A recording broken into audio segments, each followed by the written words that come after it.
Class 4 English Chapter 6.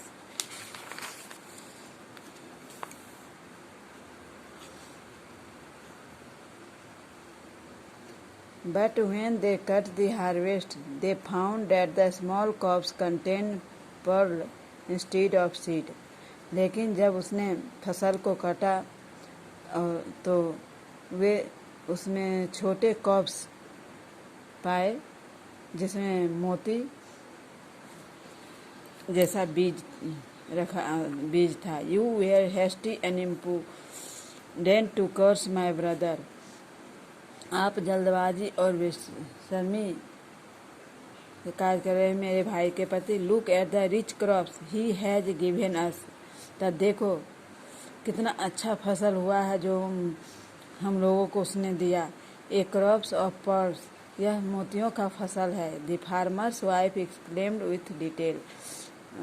उस किसान की पत्नी ने खुश होकर के जवाब दिया. Her husband was full of remorse. उसके पति पूर्ण रूपेण पश्चाताप में थे. Your brother has performed magic. तुम्हारा भाई जादू किया है. He must have supernatural powers. उसको निश्चित ही कोई पावर मिला हुआ है. But I don't think we can claim these powers. लेकिन मैं नहीं सोचता कि हम लोग ये पर्ल को रखें. They belong to the man who created them. जो उस आदमी ने इसको उत्पन्न किया है. We must return them to their rightful owner. हम लोगों को चाहिए जो इसके सही में मालिक हैं इसके फसल के, उसे लौटा देना चाहिए. How can you do that? आप इसको कैसे लौटा सकते हैं. You never even asked him his name. His wife replied. उसकी पत्नी ने कहा आपने तो कभी भी उससे उसका नाम नहीं पूछा. We cannot keep the pearls. हम लोग इस मोती को रख नहीं सकते हैं. They are not ours. वे हमारे नहीं हैं. I must take them to the king. The farmer said firmly. उस किसान ने कहा मुझे उस आदमी के बारे में तो पता नहीं है, लेकिन मैं इस फसल को रख भी अपने पास नहीं सकते हैं, तो मुझे इस फसल को राजा को दे देना चाहिए, राजा के पास ले जाना चाहिए. So tying the pearls in a bundle. इसलिए उसने उस मोती को एक गठरी बनाया, बांध लिया.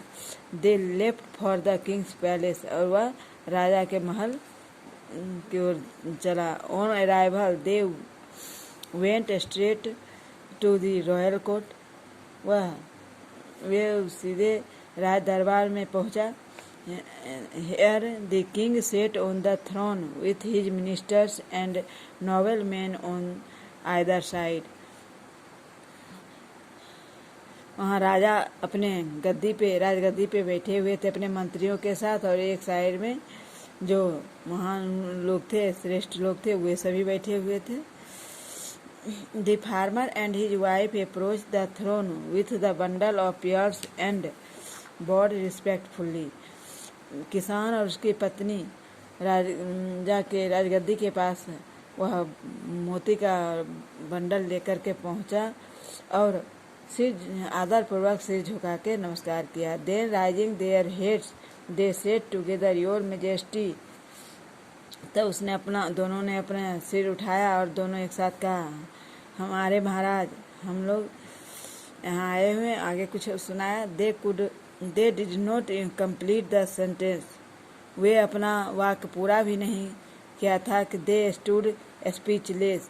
वह नहीं कर सका, वह मुंह बंद करके खड़ा हो गया. The king was none other than the stranger who had instead on replaced the farmer's wife and plowed the field himself.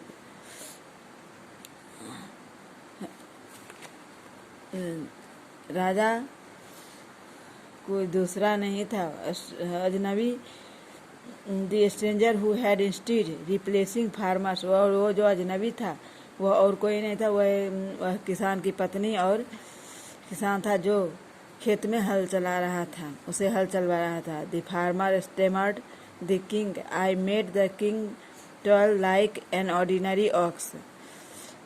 किसान ने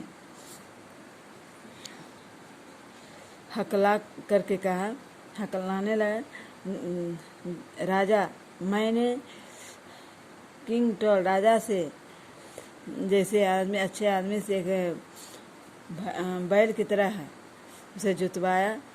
विल नेवर फॉरगिव मी, वह हमें कभी क्षमा नहीं करेगा। Then he fell on his knees और and kiss the king's feet again and again.